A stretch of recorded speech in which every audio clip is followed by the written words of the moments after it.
mudah panjang umur, baik pula amalan. Kita sering berdoa, ya Allah panjangkan umur kami ya Allah. Tapi kalau panjang umur tidak memberikan banyak kebaikan, maka tidak ada kebaikan di dalam umur tersebut. Maka kalau kita berdoa minta dipanjangkan umur, kita doakan orang tua panjang umur, jangan lupa kita doakan juga dengan fi'afiyah, dalam keadaan sehat, dalam keadaan diberi taufik, dalam keadaan yang terbaik dunia dan akhirat. Itu kalau kita berdoakan seseorang panjang umur. Tapi kalau panjang umur maksiat saja, panjang umur sakit saja, panjang umur banyak perkara-perkara yang tak perlu dikerjakan, maka memang kalau Allah ini musibah. Ini musibah. Bahkan berapa banyak orang yang banyak berbuat maksiat itu didoakan agar jangan banyak umur. Karena memang kalau orang banyak berbuat maksiat, banyak berbuat zalim, itu dipanjangkan umurnya, banyak orang yang susah. Maka di dalam sebuah hadis pernah Rasulullah SAW ketika lewat jenazah di hadapan beliau berjalan bersama Sayyidina Umar bin Khattab. Ketika berjalan, apa yang terjadi? Jenazah ini diikuti oleh iringan orang-orang. Kemudian Rasulullah menyaksikan, fa'athna alaihi khairan. Rupanya orang-orang yang mengikuti jenazah ini semua menyebut kebaikan jenazah. Ya Allah, ini orang baik, ya Allah, cepat bagi dia meninggal. Semua menyebutkan kebaikan-kebaikan. Kemudian Rasulullah mengatakan wajibat. Ada jenazah lain yang lewat. Ketika jenazah yang lain yang lewat, diiringi juga oleh orang-orang. Ketika diiringi oleh orang-orang, Rasulullah menyaksikan dan mendengar. Rupanya apa yang terjadi? Orang yang mengikuti jenazah tersebut itu menyebutkan keburukan-keburukan. Dia pernah buat ini, sebutkan keburukan-keburukan. Orang beristirahat dengan kematiannya daripada keburukan-keburukannya. Maka ketika itu Rasulullah menyebutkan wajibat. Maka Sayyidina Umar bertanya kepada Rasulullah, ini jenazah pertama lewat, bilang wajibat. Jenazah kedua lewat, tidak dikatakan wajibat. Apa makna wajibat? Apa kata Rasulullah? Jenazah pertama, dia tahu hidupnya itu apa. Dia hidup banyak buat baik, banyak buat manfaat, memberikan kebaikan kepada orang lain. Orang itu merasakan kebaikannya, maka wajib baginya untuk dimasukkan ke dalam surga. Orang yang kedua dipilih juga, orang-orang yang kedua. Tapi apa yang terjadi ketika dia hidup di dunia? Dia tidak tahu tujuan dia hidup apa. Cuma melampiaskan syahwat, melampiaskan nafsu, apa yang ingin dikerjakan tanpa mempedulikan orang-orang. Dia pun banyak berbuat zalim kepada orang-orang. Maka Rasulullah mengatakan wajib baginya untuk dimasukkan ke dalam neraka Allah Subhanahu wa taala. Maka alhamdulillah Allah masih memberikan kepada kita panjang umur. Allah masih memberikan kepada kita kesempatan untuk taat kepada Allah. Maka patut kita bersyukur kepada Allah Subhanahu wa taala. Mudah-mudahan segala usaha ketaatan, usaha amal yang kita kerjakan diterima Allah Subhanahu wa taala. Amin ya rabbal alamin. Salawat berikan salam senantiasa tercurahkan kepada junjungan kita baginda Nabi Muhammad sallallahu alaihi wa alihi wasallam, para keluarga dan sahabat-sahabatnya yang telah memperjuangkan agama ini membawa kita keselamatan dunia dan akhirat. Sudah dirahmati Allah, alhamdulillah kembali mempertemukan kita pada pagi hari ini untuk sama-sama kita belajar tentang perkara agama kita. Kita berharap apa yang kita belajar di awal pagi ini dan semua perkara-perkara kebaikan atau ilmu-ilmu yang kita pelajari betul-betul membuat kita lebih dekat kepada Allah Subhanahu wa taala. Karena semakin bertambah ilmu, semestinya makin bertambah dekat kepada Allah Subhanahu wa taala. Tapi kalau bertambah ilmu tak bertambah dekat kepada Allah, bertambah ilmu makin bertambah jauh daripada Allah. Ilmunya banyak tapi amalannya tidak ada yang disempurnakan. Ilmunya banyak tapi digunakan hanya untuk berdebat, untuk mencari kedudukan di tengah-tengah orang. Maka ilmu tersebut bukan kebaikan, bukan iman, tapi ilmu tersebut adalah malapetaka. Ilmu tersebut adalah musibah. Ketika banyak tahu tapi tidak mengamalkan dengan apa yang diketahuinya. Maka kita berharap ilmu ini betul-betul membuat kita lebih tahu kepada Allah, membuat kita lebih dekat kepada Allah, membuat kita lebih banyak rahmatnya kepada makhluk-makhluk Allah Subhanahu wa taala. Jemaah sekalian, kita masih dalam surah Al-Baqarah. Kita masuk ke ayat 91 daripada surah Al-Baqarah. Setelah ayat sebelumnya Allah Subhanahu wa taala menceritakan tentang buruknya sifat atau perangai atau perbuatan orang-orang Bani Israel yang mereka itu menggadaikan sesuatu yang betul-betul mahal harganya. Bisa masyarakat bihi anfusahum ayyakfuru bima anzalallahu baghyan ay yunazzilallahu min fadlihi ala man yasha'u min 'ibadihi. Betul-betul perniagaan yang dilakukan oleh orang-orang Bani Israel. Mereka yang rela mengorbankan sesuatu yang sangat penting, keimanan. Untuk apa mereka korbankan? Untuk mencari kekufuran. Mereka sengaja tidak mau beriman, padahal tahu keimanan itu adalah kebenaran. Mereka gadaikan keimanan mereka sengaja mencari kekufuran. Kenapa sebabnya? Dia karena hasad. Karena hasad. Hasad kepada siapa? Kepada Rasulullah SAW dan orang-orang Arab.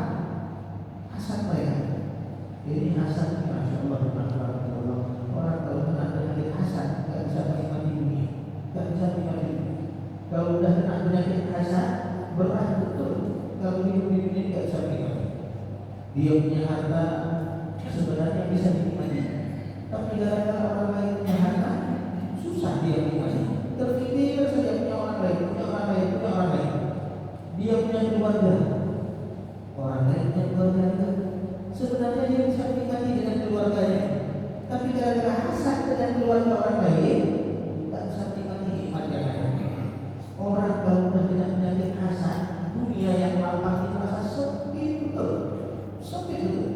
Seakan-akan tidak ada lagi kenikmatan kecuali perkara yang dihasadkan kepada orang tersebut betul-betul hilang. Ini kalau orang hasad, makanya disebutkan maksiat pertama, perbuatan zalim pertama di atas muka bumi ini sebabnya adalah hasad. Kalau bilangin sombong, yaitu antara iblis dengan Nabi Adam. Di bumi maksiat pertama kali sampai melakukan perbuatan yang betul-betul besar, yaitu gara-gara hasad. Qabil dengan Habil. Bahkan didokumentasikan oleh Allah Subhanahu wa taala, laisa 'ala nafsin allati tuqtalu filman. Tidaklah ada jiwa yang terbunuh secara zalim di atas permukaan bumi illa kana 'ala ibni adamil awwal, kecuali bagi anak Adam yang pertama yang membunuh orang secara zalim, kiflun min dariha, bagian daripada darah orang-orang yang pernah terbunuh secara zalim. Kenapa? Lihatlah mansana al-qadr, karena dialah yang pertama kali mensunahkan pembunuhan di atas muka bumi. Jadi kalau ada sejarah orang meninggal dalam keadaan zalim, maka orang pertama yang melakukan kezaliman dapat saham, dapat bagi hasilnya. Coba bayangkan berapa juta, berapa orang yang meninggal dalam keadaan zalim, dibunuh sama orang. Ketika konflik kita, berapa banyak orang yang meninggal. Sekarang Palestina dengan Israel, berapa banyak yang meninggal. Iran dengan Israel dengan Amerika, berapa banyak yang meninggal. Orang yang pertama yang melakukan pembunuhan dapat saatnya sampai hari kiamat. Masya Allah. Itu sebabnya hasad. Sebabnya hasad. Orang kalau hasad berbuat keburukan, itu keburukannya mendarah. Berbeda orang buat jahat tapi tanpa hasad, dua-dua tak baik. Kalau orang buat jahat tanpa hasad, sekedar dia lepas selesai. Tapi kalau orang hasad buat jahat, itu betul-betul sepenuh hati, sepenuh hati. Jadi kalau udah hasad buat jahat, masya Allah, keburukannya banyak. Makanya di dalam surat Al-Falaq, di antara minta perlindungan kepada Allah, salah satunya adalah min syarri nafasati fil 'uqad wa min syarri hasidin idza hasad. Kenapa hasidin idza hasad? Karena orang hasad kalau buat jahat luar biasa kejahatan yang dilakukannya. Maka kadang-kadang kita tak pernah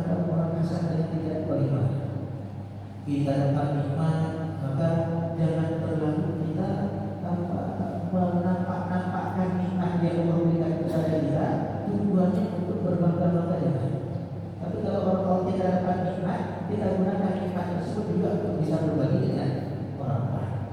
Jadi kalau kita dapat nikmat, makanya hati-hati dalam berinteraksi bermuamalah. Ini orang Bani Israil hasad betul kepada orang Arab ketika itu. Kenapa? Karena mereka yakin Nabi yang akan diutus Nabi terakhir dari golongan mereka. Rupanya tidak jadi. Allah lebih memilih untuk mengutus seorang Nabi dari golongan Arab, yang mana Nabi tersebut juga berlaku untuk mereka. Balbuyan, mereka dengki, mereka benci, mereka hasad. Maka dengan hasad tersebut mereka tahu kebenaran, tapi sengaja tidak mau mengambil kebenaran supaya apa? Karena kebencian. Makanya orang hasad susah. Mau pergi ke masjid, mau pergi ke sholat di masjid, ada orang yang dia benci, tidak jadi sholat pilih. Ingin apa yang berbuat baik, tapi gara-gara ada orang tersebut tidak jadi buat baik.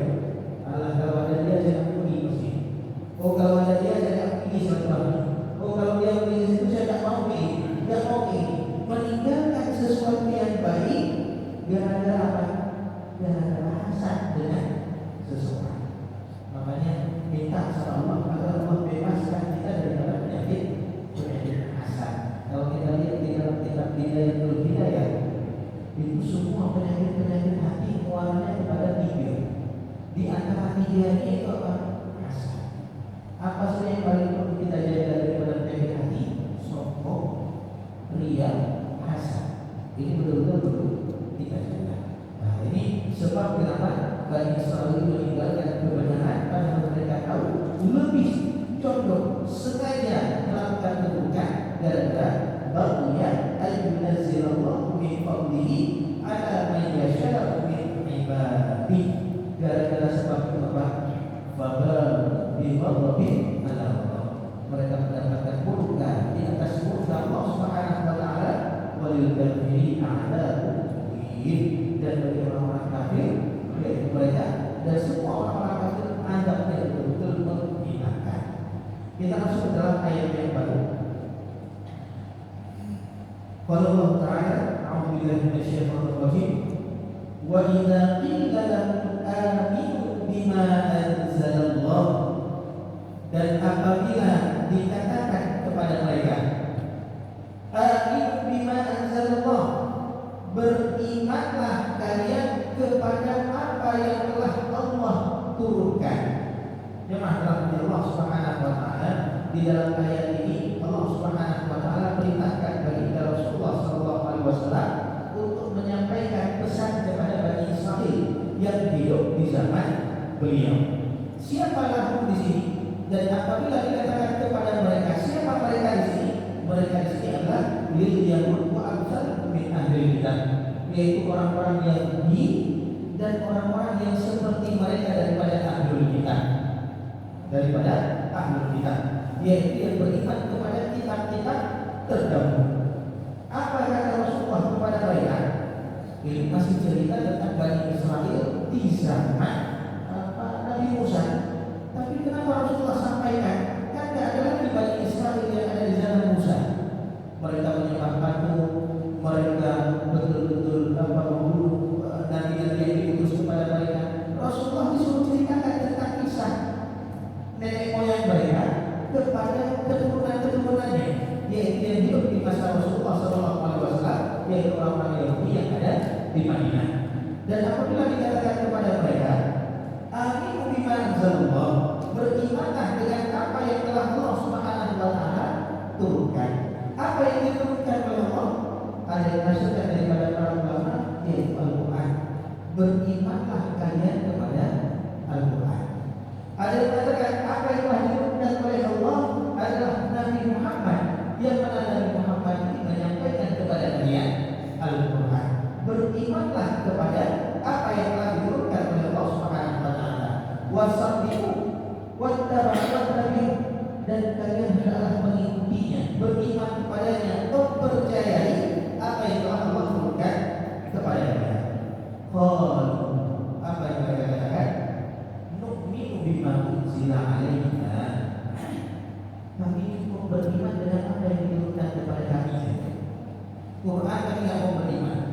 Kami mau beriman kepada apa yang telah diturunkan kepada kami saja. Apa yang diturunkan kepada mereka? Kitab Taurat, kitab Injil. Kami tidak mau beriman kepada selain daripada dua. Mereka mau beriman cuma kepada Taurat dan cuma kepada Injil. Kalau Quran kami tidak mau. Itu dan diturunkan kepada kami Taurat dan Injil, itu saja kami kerjakan. Padahal apa yang telah bagi Allah Subhanahu wa taala, Allah sebutkan wa yakfuruna bima wara'ah. Kemudian mereka kufur dengan apa yang Allah turunkan kepada mereka setelah Taurat dan Injil, yaitu Al-Quran. Tidak mau beriman kepada yang lain kecuali Taurat dan Injil saja. Padahal apa kata Allah? Wal haqqu musaddiqan lima ma'ahu. Al-Quran ini hak. Al-Quran ini adalah kebenaran. Al-Quran ini mereka tahu betul-betul turun daripada Allah Subhanahu wa taala, yang diturunkan bukan hanya kepada orang-orang Arab saja, tapi berlaku juga kepada seluruh umat manusia. Apa dalilnya? Wa ma arsalnaka illa rahmatan lil alamin. Allah utus Nabi Muhammad itu bukan untuk golongannya saja. Ini kelebihan Nabi Muhammad. Kalau nabi-nabi terdahulu itu diutus kepada kaumnya saja. Kaum yang lain tak apa-apa mau beriman, cuma untuk kaumnya saja. Tapi Nabi Muhammad diutus itu bukan untuk orang, tapi rahmatan lil alamin, kafatan linnas, untuk semua manusia. Mereka tahu Nabi Muhammad adalah utusan Allah kepada seluruh alam. Kemudian apa yang terjadi? Wa qul haqqu musaddiqan lima ma'ahu. Padahal Al-Quran ini hak. Mereka tahu Al-Quran ini hak, musaddiqan lima ma'ahu, dan rupanya isi Al-Quran juga membenarkan perkara yang hak yang ada di dalam kitab-kitab mereka.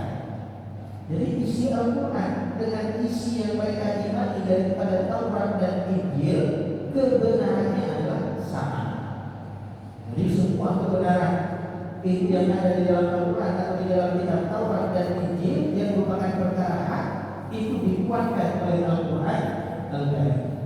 Itu ketika diturunkan Al-Quran. Tidak ada beda. Tapi karena kedengkian tadi, mereka tak mau beriman. Kami cukup beriman kepada Taurat, kami cukup beriman kepada Injil saja. Wala nanfukiru illa bidzalik. Kami tak beriman kecuali itu saja. Padahal Al-Quran adalah perkara yang hak. Kemudian jemaah Allah Subhanahu wa taala, Allah sebutkan mereka yang hanya mau beriman kepada yang diturunkan kepada mereka daripada Taurat dan Injil, padahal Al-Quran juga isinya menguatkan apa yang ada di dalam Taurat dan Injil, tapi mereka tidak mau beriman. Allah tantang mereka dengan bukti. Kalau memang kalian beriman kepada Taurat, beriman kepada Injil, falima taquluna nabiya Allah. Kenapa kalian membunuh nabi-nabi Allah yang Allah utus kepada kalian? Taurat diturunkan kepada Nabi Musa, Injil kepada Nabi Isa. Tapi apa yang kalian lakukan terhadap nabi yang diutus kepada kalian? Rupanya mereka tidak mau beriman kepada nabi tersebut. Cara mereka beriman bagaimana? Yang mereka suka mereka ambil, yang mereka tak suka mereka ingkari. Itu sama saja beriman. Itu bukan mengikuti keimanan, tapi mengikuti nafsu, mengikuti syahwat, suka-suka. Kalau suka kami ikut, kalau tidak suka kami tidak ikut. Ini tidak perlu, tidak ada keimanan di sini. Maka disebutkan bahwasanya mereka itu memang orang-orang kufur, orang-orang kafir. Mereka tidak mau beriman kepada apa yang Allah turunkan atau berikan kepada mereka. Bukti kalian mau beriman kepada Taurat dan Injil adalah dengan mengikuti utusan yang Allah utus kepada kalian. Tapi apa yang kalian lakukan? Fadiman taquluna nabiya Allah.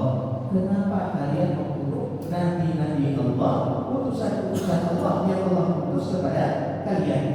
Min qabl, sebelumnya. Nabi Nabi Zakaria mereka Nabi Yahya mereka berusaha untuk membunuhnya. Kemudian banyak betul kalau kita lihat sejarah Bani Israel, itu pembunuhan mereka terhadap utusan Allah banyak betul. Apalagi iman manusia biasa. Maka kita lihat keturunan-keturunannya sekarang, Masya Allah, tidak memikirkan apa-apa. Yang penting tujuan mereka terlaksana, terserah orang bagaimana, itu hanya tujuan mereka. Melampiaskan syahwat dan nafsu mereka sendiri. Pak kita lihat, kayak tak punya hati, keras betul hati mereka. Itu berapa banyak orang Palestina yang dihabisi, tak mikir di rumah sakit, tak mikir mereka bagaimana, tak ada orang. Kita saja kalau kumpul orang, sudah lebih orang tersebut. Kadang-kadang ibadah, kadang-kadang ya Allah, ibadah. Tapi apa yang mereka lakukan? Betul-betul tidak berberi kemanusiaan. Binatang saja mungkin tidak seperti itu. Makanya tidak salah sebagaimana pernah kita sebutkan, kalau nanti di akhir zaman semua orang benci kepada mereka, benci kepada mereka. Sekarang saja 30.000 orang daripada orang Israel yang hijrah, yang pindah ke Siprus gara-gara bentrok sama Iran. Ketika di pelabuhan mereka mendarat, apa yang terjadi? Apakah orang-orang negara tersebut menerima mereka? Benci kepada mereka. Kebencian itu Masya Allah, itu disebabkan apa yang mereka lakukan. Apa yang mereka lakukan? Seluruh dunia lakukan itu. Seluruh dunia protes, seluruh dunia mengecam. Betul-betul perbuatan mereka tak masuk akal. Manusia mana yang tega melakukan perkara demikian? Nabi saja dibunuh. Bagaimana dengan orang biasa? Makanya Allah Subhanahu wa taala Allah sebutkan, "Falimatakunna ya Allah." Kalau memang demikian kalian beriman kepada Taurat dan Injil, kenapa kalian bunuh putusan-putusan Allah? Kalau kalian beriman kepada Allah Subhanahu wa taala. Allah sebutkan lagi setelahnya, "Wa laqad ja'akum Musa bil bayyinat." Nabi Musa sudah datang kepada kalian membawa bayyinat. Apa bayyinat yang dibawa oleh Nabi Musa alaihi salam? Disebutkan Nabi Musa membawa mukjizat, membawa bukti-bukti kebenaran Nabi Musa bahwasanya beliau adalah utusan Allah Subhanahu wa taala. Yang mukjizat tersebut mereka saksikan, yang mukjizat tersebut mereka alami, betul-betul mereka lihat mukjizat tersebut. Tapi apa yang terjadi? Mereka juga kufur kepada Allah Subhanahu wa taala dan tidak beriman kepada Nabi Musa. Bahkan disebutkan di dalam Al-Quran ada cerita tentang 9 bukti nyata Nabi Musa ini adalah utusan Allah agar mereka mau beriman. Allah pernah kirimkan kepada mereka angin topan, betul-betul membuat mereka susah. Datang kepada Nabi Musa utusan Allah, minta kepada Nabi Musa agar Nabi Musa berdoa ini musibah dihilangkan. Nabi Musa berdoa, akhirnya angin tersebut berhenti. Setelah berhenti angin yang rusak dari rumah, yang rusak dari bangunan, mereka perbaiki. Setelah mereka perbaiki, sudah normal lagi. Apa yang terjadi? Kufur lagi mereka kepada Allah. Allah untuk setelahnya itu al-jarad, yaitu belalang, wabah belalang, habis semua tanaman mereka. Datang lagi kepada Nabi Musa, minta kepada Nabi Musa agar dihilangkan musibah malapetaka wabah. Nabi Musa berdoa, diangkat oleh Allah musibah. Kemudian apa yang terjadi? Mereka kufur lagi pada Allah Subhanahu wa taala. Allah kirimkan dafaid, yaitu kodok-kodok, gampang semuanya penuh. Mereka minta kepada Nabi Musa berdoa, hilang. Kufur lagi pada Allah, kufur lagi pada apa yang Allah Nabi Musa. Kemudian Allah berikan musibah lagi kepada mereka, sungai Nil berubah menjadi darah. Sumur-sumur mereka isinya air darah. Itu namanya. Mereka datang kepada Nabi Musa, minta kepada Nabi Musa agar berdoa kepada Allah dihilangkan musibah, dihilangkan oleh Allah Subhanahu wa taala. Kemudian mereka diselamatkan oleh Nabi Musa, diajak oleh Nabi Musa untuk pergi daripada Firaun karena Firaun menzalimi mereka. Firaun dari inti yaitu Koptik, penduduk asli Mesir. Itu betul-betul sangat sangat jengkel dengan perbuatan Bani Israel. Akhirnya mereka ditindas, akhirnya mereka dijadikan budak. Nabi Musa menyelamatkan Bani Israel untuk diajak pergi. Ketika diajak pergi itu apa? Akhirnya ditahan oleh Firaun. Kemudian terjadi sihir duel di sini. Apa yang terjadi? Nabi Musa nampakkan, mereka saksikan mukjizatnya. Tongkat Nabi Musa berubah menjadi ular. Ketika itu mereka saksikan, setelahnya kufur lagi. Diajak oleh Nabi Musa alaihissalam untuk pergi ke daerah tersebut akan memberikan keselamatan kepada mereka. Udah sampai ujung jalan, rupanya setelahnya adalah laut. Mereka salahkan Nabi Musa. Wahai Musa, kemana kamu mau bawa kami? Kemana kamu bawa kami? Katanya bawa kami selamat. Kenapa kami tidak selamat? Di belakang atau depan laut? Bagaimana? Mereka malah menyusahkan Nabi. Akhirnya Nabi Musa tampakkan lagi mukjizat Allah di belah laut. Mereka saksikan itu laut terbelah. Mereka jalan di tengah, mereka saksikan. Fir'aun yang berjalan di tengahnya ditenggelamkan oleh Allah, mereka saksikan. Apa yang terjadi setelahnya? Mereka tak mau beriman. Kemudian ketika Nabi Musa pergi 30 hari untuk bermunajat kepada Allah, menerima wahyu, tambah 10 hari lagi, ditinggal sebentar saja. 40 hari ditinggal sebentar. Apa yang terjadi? Mereka malah menjadikan sapi buat Tuhan sendiri dari emas. Mereka sembah sendiri. Ini Masya Allah, sejarah Bani Israel ini sejarah pernikahan, sejarah kekufuran. Ini sejarah Bani Israel. Maka Allah ceritakan, walaqad ja'akum Musa bil bayyinat. Allah telah mendatangkan kepada kalian Musa, telah datang kepada Musa, telah datang kepada kalian Musa dengan semua bukti-bukti yang ada. Tapi apa yang kalian lakukan ketika datang dari Musa kepada kalian? Malah kalian menjadikan anak sapi sebagai sesembahan.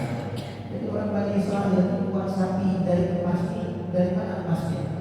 Mereka kerja sama Firaun, curi emas dulu. Udah curi emas dulu, dari emas itulah dibuat anak sapi. Dibuat anak sapi untuk mereka sembah. Coba bayangkan kalau seandainya kita raja, ada pembantu curi emas, dibuat seperti patung anak sapi, kira-kira tuan rumah membuat apa kepada pembantu tadi? Murka ya, marah ya. Makanya rahmat Allah Subhanahu wa taala, inilah sejarah pembangkangan daripada Bani Israel. Tsumma takhudul ila min ba'di wa antum zalimun. Allah mengatakan kalian betul-betul kalian betul-betul zalim. Makanya rahmat Allah sekarang betul-betul bisa kita saksikan. Mungkin kalau belajar dalam Al-Quran betul enggak ketika kita lihat dengan visual kita, dengan mata kita bagaimana perbuatan orang-orang Yahudi, pantaslah semua benci kepada Yahudi. Bukan gara-gara apa? Gara-gara perbuatan mereka sendiri. Bahkan sampai orang ketika bersembunyi di belakang batu pun gak rela ada orang Yahudi bersembunyi di belakang mereka. Kalau ada pohon yang di belakangnya ada orang Yahudi, pohon pun gak rela. Nanti dia berkata kepada pohon, wahai muslim, belakang saya Yahudi, bunuh aja. Batu bilang, wahai muslim, belakang saya Yahudi, bunuh aja. Kecuali satu pohon saja dikatakan sebagai pohon. Maka jemaah Allah, ini yang kita saksikan sekarang. Buat perjanjian dilanggar, buat ini dilanggar. Semua dunia cuma bisa menyaksikan saja, tak bisa apa-apa. Tidak bisa apa-apa. Itu satu saja Allah tinggalkan daripada umat terdahulu yang membangkang, yang masih hidup sampai sekarang. Kaum Ad Allah binasakan rata semua. Kaum Samud Allah binasakan semua habis. Umat yang tak memberikan kepada Nabi habis semuanya. Banyak kaum belum Allah habisi semuanya. Allah binasakan semuanya. Semua yang dibinasakan ditinggal satu saja. Coba bayangkan kalau nggak dibinasakan semua, hidup zaman sekarang kaum Ad, hidup zaman sekarang kaum Samud, hidup zaman sekarang kaum yang hidup, hidup zaman sekarang semua yang dulu nggak dibinasakan hidup sekarang kira-kira di mana hidupnya? Satu saja susah betul, satu saja betul-betul membuat kita nggak tahu buat apa. Ini bagaimana orang Bani Israil. Kemudian Allah Subhanahu wa taala mengatakan, wa in akhadna mitsaqakum wa rafa'na fawqakum al-tur. Ketika kami ambil perjanjian kepada kalian. Bagaimana dia ambil perjanjian ketika itu? Ini juga sudah dibahas di ayat yang sudah kita bahas sebelumnya. Dia ambil perjanjian Bukit Tur diangkat oleh Allah, bukit yang kecil diangkat oleh Allah, sedangkan mereka di bawah 70 orang. Jadi keadaan 70 orang itu bagaimana? Yaitu Nabi Musa memilih 70 orang yang terbaik daripada umatnya untuk ikut Nabi Musa, yang mana ketika itu Nabi Musa bermunajat kepada Allah di Mesir, dapat wahyu. Ketika itu mereka mendengar yaitu suara sayup-sayup ketika Nabi Musa bercakap-cakap langsung dengan Allah Subhanahu wa taala tanpa perantara malaikat. Setelah keadaan tersebut, rupanya mereka minta, wahai Musa, nampakkan kepada kami bagaimana Tuhan kamu. Yang dilakukan oleh itu orang terbaik, 70 orang terbaik daripada umatnya ketika diajak malah membakar. Kamu punya Tuhan, nampakkan kepada kami bagaimana Tuhan kamu.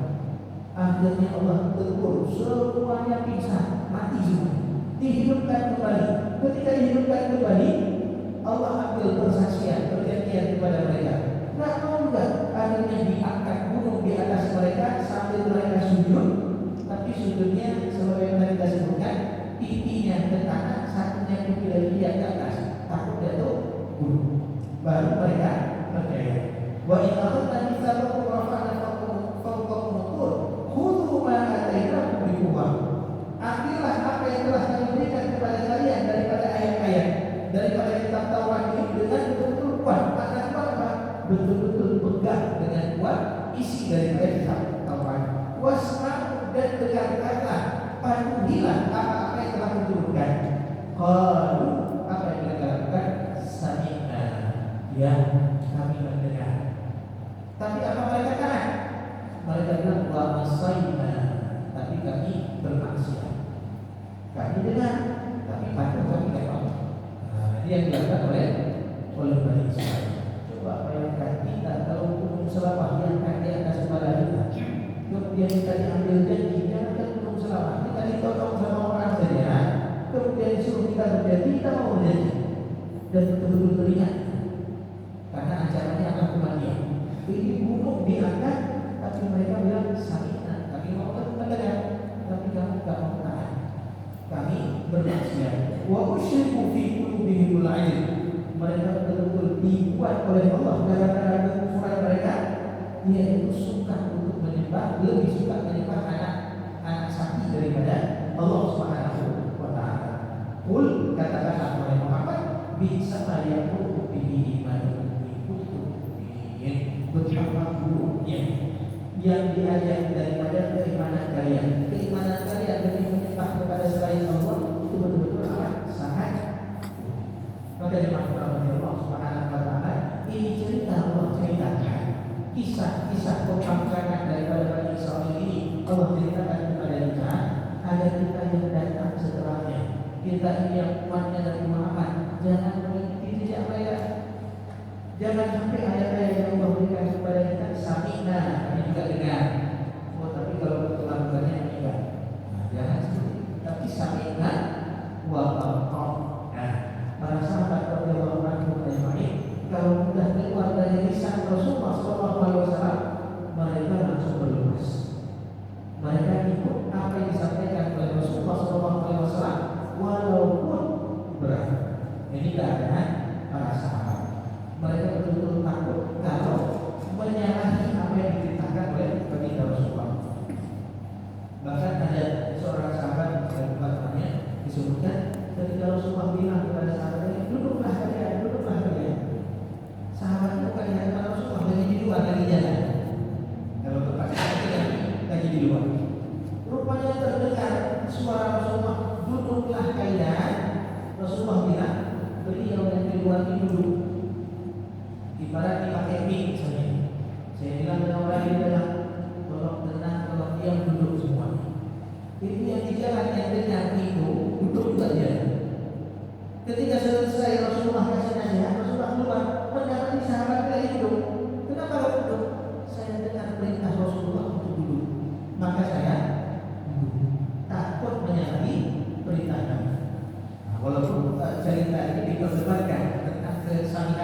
Dalam cerita yang sahih ini disebutkan di dalam hadis, yaitu bagaimana ketika Rasulullah masuk masjid, Rasulullah akan taruh sandal beliau yang tertib di campak sandalnya, agak dibuang. Apa yang terjadi setelahnya? Semua sahabat melakukan demikian. Semua yang masuk masjid semua ikut Rasulullah. Campak. Dilihat oleh Rasulullah. Kok begitu? Apa yang Anda kerjakan? Kami melihat engkau melakukan demikian. Kami pun ikut. Apa kata Rasulullah? Atani Jibril. Jibril tadi datang kepada saya, memberitahukan di sendal saya, di alas kaki saya ada sesuatu. Maka saya buka seperti ini. Akhirnya apa? Mereka pun melakukan demikian. Ini bagaimana keadaan para sahabat radhiyallahu anhum ajma'in, generasi terbaik yang pernah ada di dunia. Mereka tak punya, tapi keimanan mereka betul-betul kuat. Kita dunia punya, tapi keimanan kita tidak bisa seperti. Makanya Allah Subhanahu wa taala cerita Bani Israil ini jadikan pelajaran dalam kehidupan kita. Tidak ada satupun perintah yang Allah perintahkan kepada kita kecuali isinya adalah untuk kebaikan kita. Dan tidak ada satupun larangan yang Allah larang kita kecuali di dalamnya ada mudarat, di dalamnya ada mudarat. Kapan kita tahu perkara tersebut? Nanti ketika dikembalikan kepada Allah, baru kita tahu. Subhanallah, makhluk tahan kita. Tidak ada satupun yang batil yang Allah berikan kepada kita di atas sunnah. Maka jemaah Allah minta bimbingan kepada Allah agar kita selalu dibimbing, agar bisa melakukan kebaikan demi kebaikan. Beruntung orang yang dapat bimbingan. Kalau dapat bimbingan nikmat. Kita buat skripsi, pembimbing kita baik, pembimbing kita pintar, pembimbing kita betul-betul hebat, nikmat, bangga kita. Ketika kita bilang sama orang, saya lagi nulis skripsi, siapa yang jadi pembimbingnya? Profesor Fulan. Masya Allah, mantap, nikmat betul itu. Kalau dapat pembimbing yang baik, maka sebaik-baik pembimbing adalah Allah. Kalau baik pembimbingnya, Rasulullah dijaga sama Allah untuk bermaksiat tak bisa. Memang dijaga langsung sampai orang beliau tidak pernah kelihatan. Nanti saya dapat di dalam kitab Syekh Shalih Sawabi, ketika Rasulullah SAW masa kecilnya bantu kakeknya merenovasi Ka'bah, Rasulullah dengan baju jubah dari panjangnya ini pukuli batu, lagi duduk pukuli batu, diangkat. Kalau diangkat awal kelihatan, kalau berdiri kelihatan orang karena bajunya di baju. Tapi ketika Allah jaga, ketika mau berdiri terinjak, tersandung jatuh, awalnya nggak kelihatan, nangis, akhirnya bawa pulang, nggak jadi kelihatan awalnya. Jadi ada orang yang dijaga oleh Allah nggak bisa maksiat. Mau mencuri tiba-tiba lewat polisi, mau apa-apa jahat, mau Allah bisa mau buat maksiat. Rupanya ada halangan-halangan sehingga nggak bisa terjadi maksiat. Kalau dapat bimbingan nikmat. Mau lihat yang enggak misalnya, saya mau buka sesuatu yang tak di hati, mau lihat yang enggak, tiba-tiba koneksi nggak connect. Beli pulsa, beli ini, telepon, ganti paket, ganti ini, ganti lain sebagainya, nggak bisa juga. Nah itu kalau dijaga sama Allah. Tapi kalau dijaga sama Allah, lebih buruk kalau kita dibimbing untuk neraka. Ini susah. Enggak niat maksiat, berbuat maksiat. Ingin buat tahan, nggak bisa buat tahan. Dari rumah dan siapin duit, masukin dalam bumi, saya cetek ke masjid. Masuk ke masjid, lewat cetek lupa. Pulang rumah saya ada duit. Ini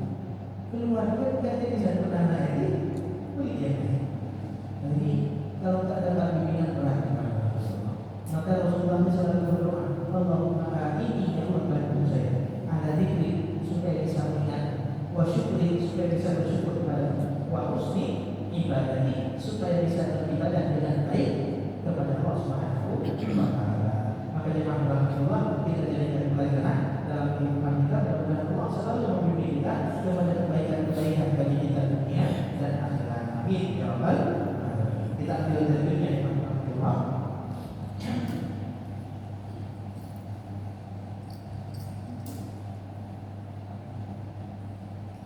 Ayat 91 ya.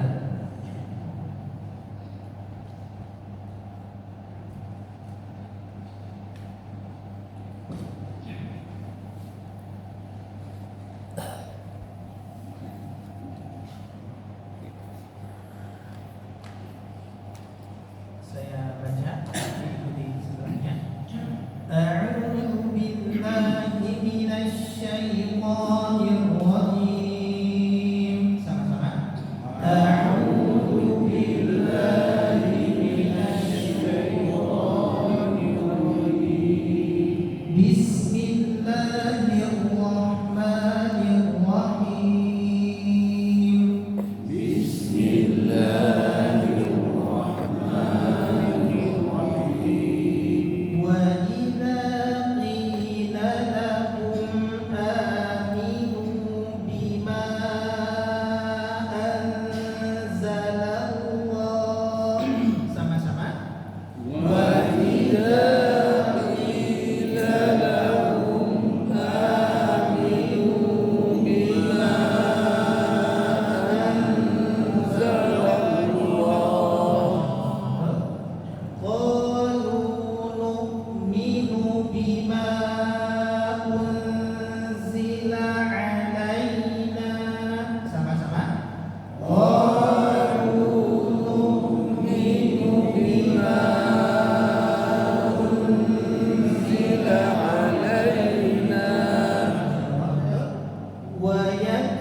Sedikit saja ya. Wa yakfuruna bima, di sini wa tipis, rohnya tebal. Jangan dibaca bima kan wa ya. Sekali lagi wa yakfuruna bima sama-sama wa yakfuruna bima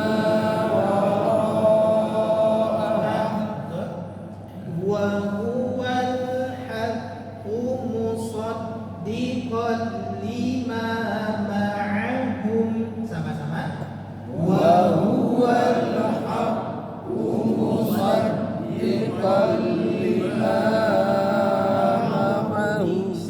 Jangan tanggung-tanggung tebalnya, jangan dibaca musak sak enggak, musad diqo so si su ya, jangan sa musak.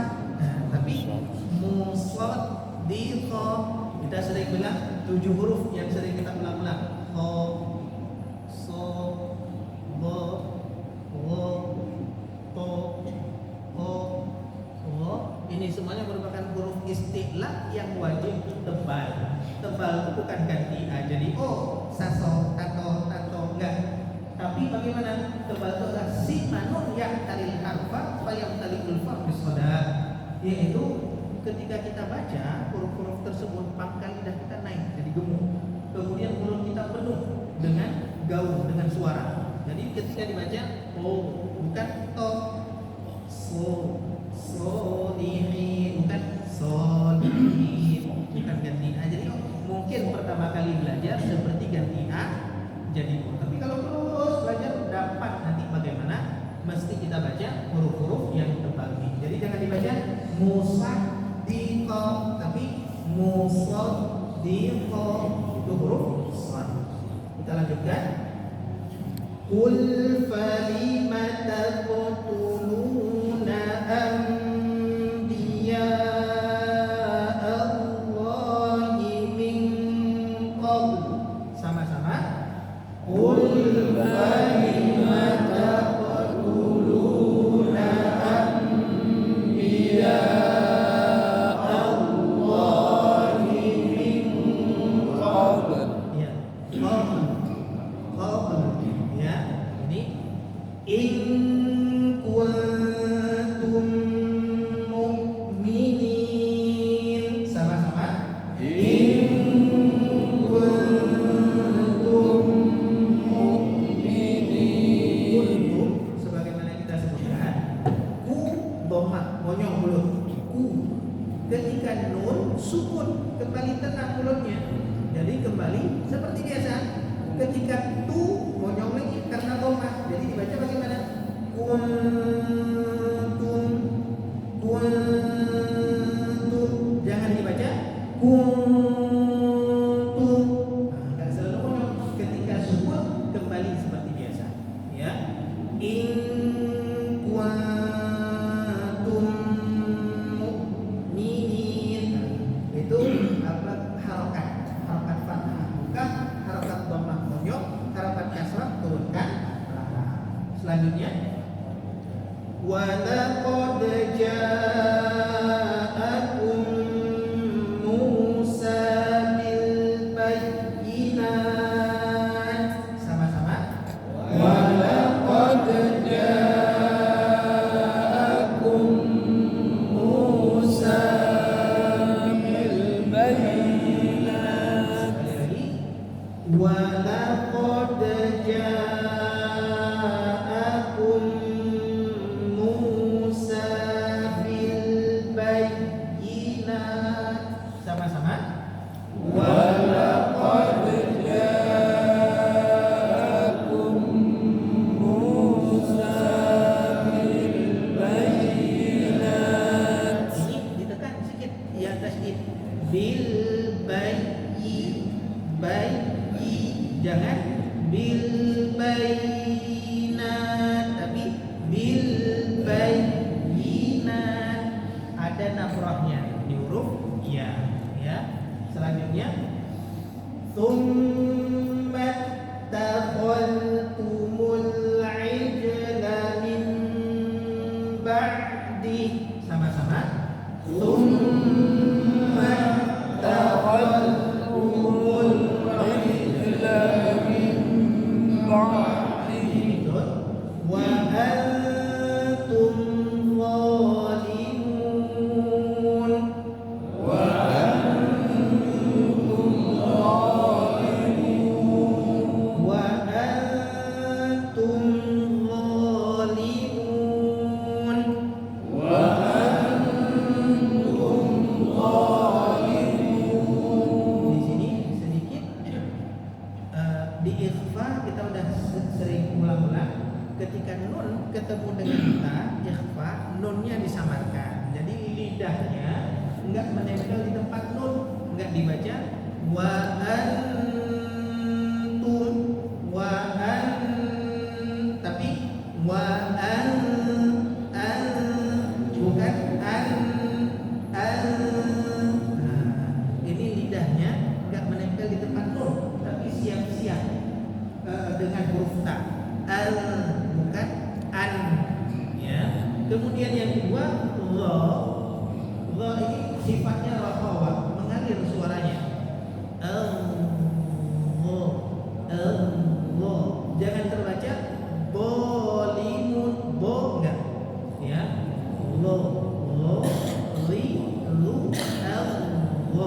Mengalir. Tadi terbacanya wa antum enggak. Lidahnya kena ujung gigi seri tapi mengalir suaranya. Ya. Ayat yang terakhir wa il aqalna mitsaqakum wa rafa'na fawqakumut tur. Sama-sama. Wa il aqalna mitsaqakum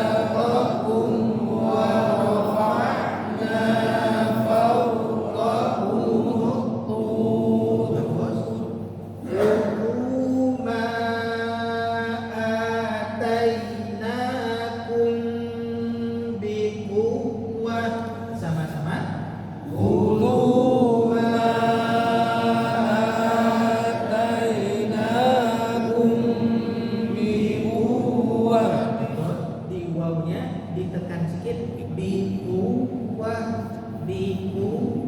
jangan bikuwa, tapi bikuwa. Nah, ini nama. Kemudian apa? Khudhu ma atainakum biquwwatin wasma'u. Sama-sama. Khudhu ma atainakum biquwwatin wasma'u.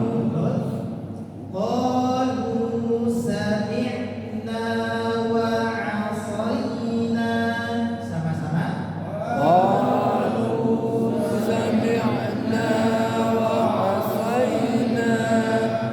Oh, jangan dibaca kalu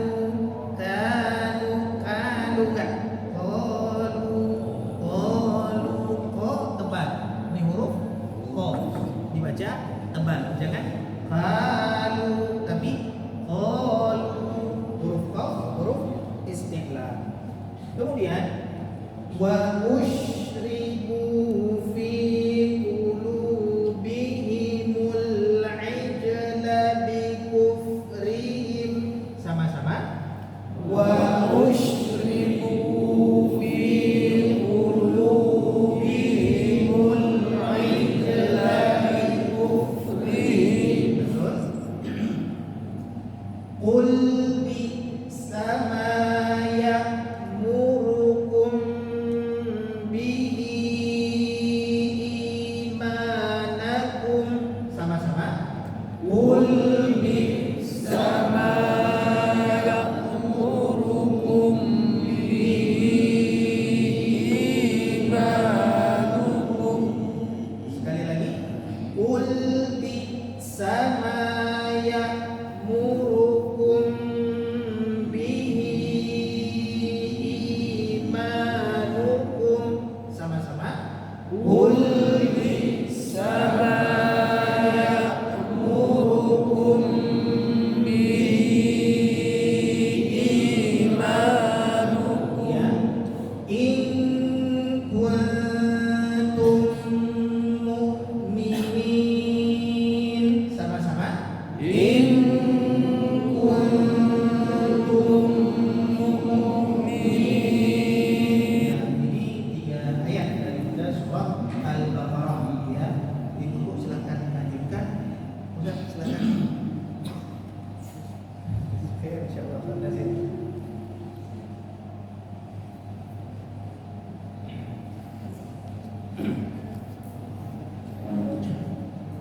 أعوذ بالله من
واسمعوا dengan sedikit lagi biquwwatin wasma'u بقوة واسمعوا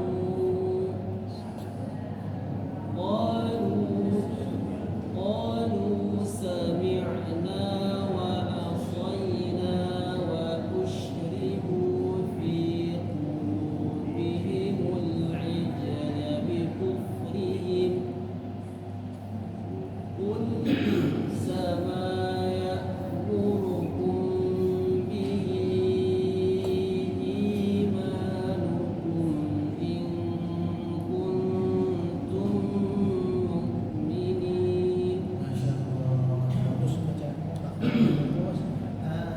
Jamaah di wa in aghadna itu hati-hati di huruf zal. Di huruf zal itu hati-hati. Hati-hatinya di mana? Ini untuk penyempurnaannya. Izal hurufnya mengalir nih.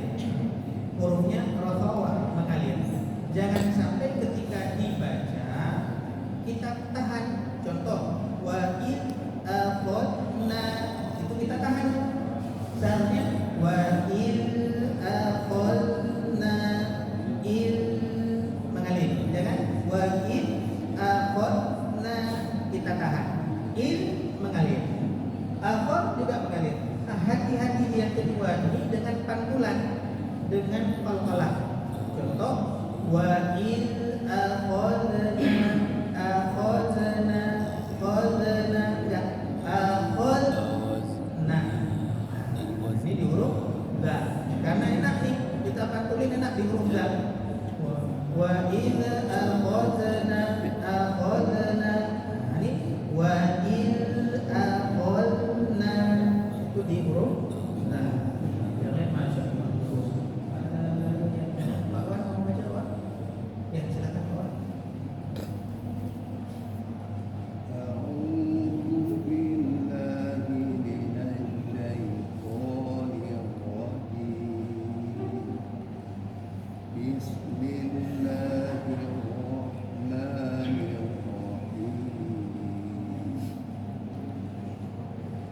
وإذا قيل لهم آمنوا بما أنزل Betul. قالوا نؤمن بما أنزل علينا ويكفرون بما وراءه Betul. وهو الحق مصدقا لما معهم Ya. قل فلم تقتلون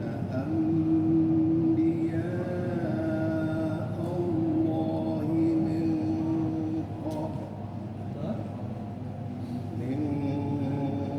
قبل إن كنتم مؤمنين Bagus. ولقد جاءكم موسى بالبينات Jangan bil bayyinat langsung bayi. Ketika di bayi langsung agak tertekan sedikit. Bil bayyinati jangan bil bayyinati tapi bayi langsung tertekan. Bil bayyinat. بالبينات Bil bayyinati enggak bil bayyi bayyi بل بالبينات ya boleh summa ثم اتخذتم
Baik, ini saja. Mudah-mudahan apa yang kita pelajari bermanfaat